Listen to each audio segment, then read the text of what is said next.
안녕하세요. 한국투자신탁운용 김재원입니다. 우리나라 최빈 사망 연령은 벌써 90세가 되었고 2030년이면 96세가 될 거라고 합니다. 은퇴 시점까지 건강하게 잘 살았다고 가정한다면 96세 이상 살아갈 확률이 매우 높다는 뜻입니다.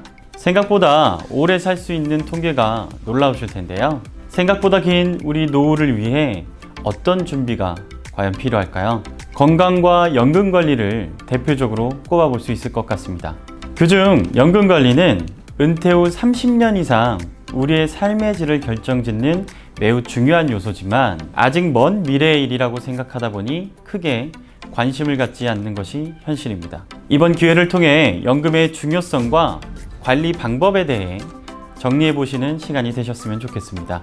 연금은 국민연금, 퇴직연금, 개인연금으로 구성이 되어 있는데요. 이 중에서 가장 관리가 중요한 퇴직연금에 대해 설명드리도록 하겠습니다. 퇴직연금, 아마 아직 생소한 분들도 계실 것 같습니다. 제도에 대한 이해부터 필요하실 텐데요. 퇴직연금 제도는 크게 DB형과 DC형으로 구분이 됩니다.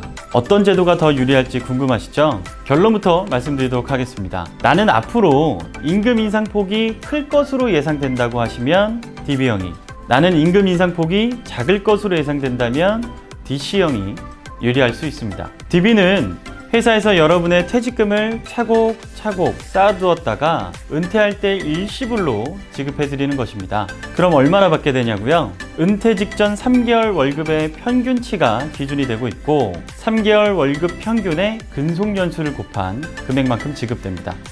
예를 들어 지금은 월급이 300만 원이더라도 은퇴 직전 3개월 평균 월급이 500만 원 정도이고요. 20년을 근속했다면 500만 원에 20년을 곱한 1억 원이 퇴직연금 재원이 됩니다. 반면 DC는 1년 이상 근무한 근로자를 대상으로 매년 그해의 월급을 기준으로 해서 퇴직금을 퇴직연금 계좌에 지급해드리는 방식입니다. 따라서 회사에서 DB나 DC를 근로자가 자유롭게 선택할 수 있는 경우에는 선택 기준은 다음과 같이 말씀드릴 수 있습니다. 앞으로 승진 또는 연봉 상승 추세가 퇴직 이전까지 잘 유지될 것으로 예상되는 경우에는 DB를 선택하는 것이 유리합니다. 반면에 승진 기회가 더 이상 남아있지 않거나 연봉 상승이 크게 기대되지 않는 경우에는 미리미리 퇴직금을 여러분 퇴직연금 계좌로 지급받아서 예금이나 펀드 등으로 운용해서 추가 수익이 발생할 수 있도록 하는 것이 유리합니다. 그럼 원리금 보장 상품 외에 주식, 채권 등에 투자하는 상품을 활용할 때에는 어떤 효과를 기대할 수 있는지 설명드리겠습니다. 1963년에 한 봉지에 10원이었던 라면이 현재 830원 정도입니다. 최근에는 더 비싼 새로운 종류의 라면을 출시하면서 라면의 평균 가격은 더 올랐다고 볼 수 있는데요. 이처럼 라면 가격이 상승하는 이유는 돈의 가치가 떨어지기 때문이기도 합니다. 라면 가격이 오르면 라면을 생산하는 기업은 매출이 증가합니다. 매출이 증가하면 이익도 증가하게 되고 이익이 증가하면 기업은 더 생산하고 싶은 욕심이 생겨서 생산 설비에 투자를 하게 되고요. 또 고용도 증대하게 됩니다. 물가가 오르니 경제가 성장하게 되는 것입니다. 이 때문에 정부와 중앙은행은 돈을 시장에 지속적으로 공급을 하게 되고요. 경제 성장을 또 유도하게 됩니다. 그리고 돈의 가치 하락은 곧 실물 자산 가격의 상승으로 이어지게 되고 이 때문에 기업의 가격이 오르게 되기 때문에 주식시장은 장기적으로 봤을 때 우상향하는 모습을 보이게 되는 것입니다. 우리나라 코스피 지수도 1980년에는 100포인트였다가 현재는 3000포인트 수준입니다. 자본주의가 가장 발전한 미국뿐만 아니라 대부분 국가의 주식시장은 우상향하는 모습을 보실 수가 있으실 겁니다. 그래서 연금 자산과 같이 장기적으로 관리가 필요한 자산은 투자 상품으로 관리하는 것이 수익률 제고와 또 인플레이션 리스크를 관리하는 데 있어서 매우 유리합니다. 물론 우리에게 펀드와 같은 투자 상품에 대한 좋은 기억이 없는 것이 문제인데요. 그 이유는 잘못된 투자 대상의 선정이라기보다는 잘못된 투자 습관 때문이라고 할 수 있습니다. 2007년에 중국 주식시장이 크게 상승했었습니다. 주변에서 중국 펀드로 돈을 벌었다는 소식도 들려오고요. 그리고 또 더 뒤늦게 중국 주식 펀드에 저희들은 가입을 하게 됩니다. 그리고 2008년에는 어떻게 되었죠? 중국의 수익률이 가장 저조한 모습을 보이게 됩니다. 2009년에는 브라질 투자가 핫했습니다. 우리는 또 뒤늦게 브라질에 투자를 하게 되죠. 역시 2010년의 수익률은 하위권을 기록하게 됩니다.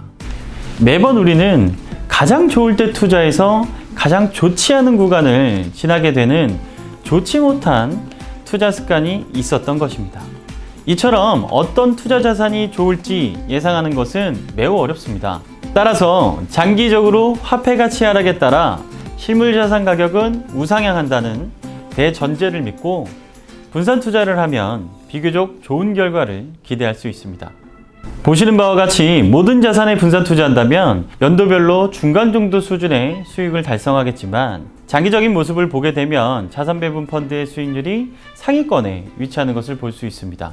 하지만 중국은 2007년에만 180% 상승했고 브라질은 2009년에만 120% 상승했는데요. 가장 많이 올랐던 한 해만 제외하면 중국과 브라질이 각각 3%대 상승에 머물게 돼서 자산 배분 펀드의 수익률이 더욱더 상위권으로 올라가게 됩니다. 이처럼 투자 대상, 지역, 업종 등 다양한 분산 투자와 장기 투자만 전제된다면 투자 상품에 투자하는 것이 원리금 보장형 상품보다 더 좋은 효과를 기대할 수 있습니다. 대표적인 투자 자산인 주식시장은 장기적으로 우상향하겠지만 단기적으로 오르락 내리락 할 겁니다.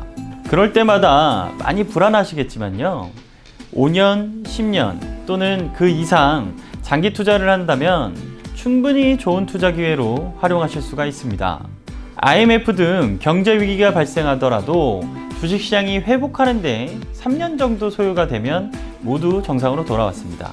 또한 최근 코로나 팬데믹 같은 경우에는 1년도 채 걸리지 않았습니다. 오히려 위기가 발생해서 주가가 하락할 경우 장기적으로 좋은 기회였음을 떠올려 본다면 연금 자산을 투자 상품으로 관리하는 것은 노후를 준비하는 좋은 선택이 될 것으로 기대가 됩니다.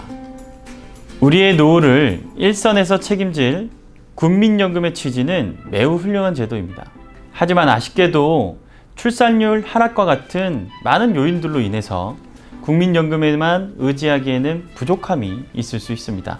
반드시 여러분의 소중한 퇴직연금을 어떻게 관리하는 것이 유리한지 잘 고민해 보셔서 편안한 노후를 대비하시기 바랍니다. 이 얘기를 통해서 많은 도움이 되셨으면 좋겠습니다. 시청해 주셔서 감사합니다.